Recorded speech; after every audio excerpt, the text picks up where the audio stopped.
अपन मनोरंजन।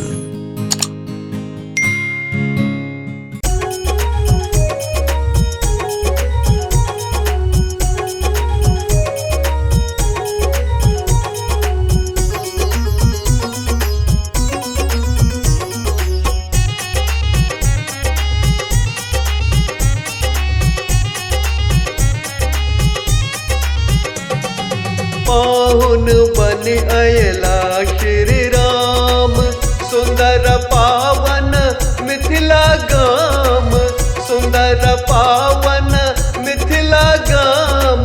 अभिनंदन में हम सब गावि रहल छी स्वागत गान। अभिनंदन में हम सब गावि रहल छी स्वागत गान। अभिनंदन में हम सब गावि रहल छी स्वागत गान।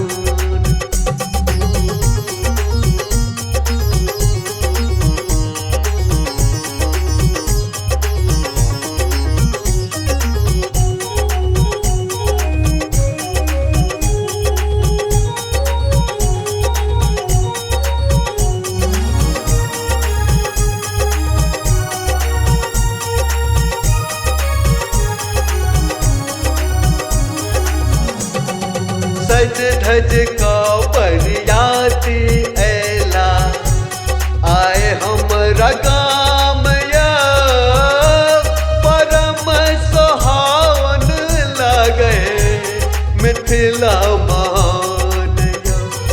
सज धज का बरियाती ऐला, आए हमरा गाम या परम सुहावन लगे मिथिला महान यो। पुलक तला गए अंगना दलान, हर्षित भेलै सगर गाम, हर्षित भेलै सगर गाम। अभिनंदन में हम सब गावि रहल छी स्वागत गान। अभिनंदन में हम सब गावि रहल छी स्वागत गान। अभिनंदन में हम सब गावि रहल छी स्वागत गान।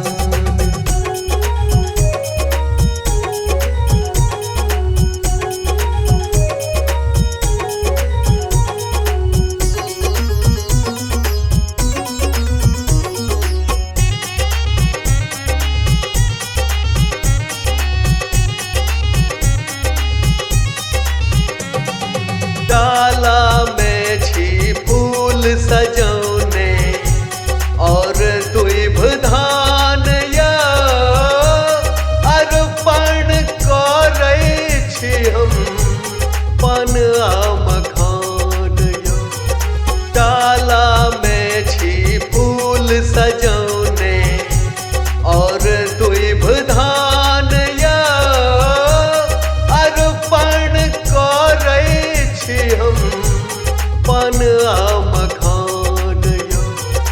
अतिथि हमर छठि देव समान, मैथिल जन के छन पहचान, मैथिल जन के छन पहचान। अभिनंदन में हम सब गावि रहल छी स्वागत गान। अभिनंदन में हम सब गावि रहल छी स्वागत गान। अभिनंदन में हम सब गावि रहल छी स्वागत गान।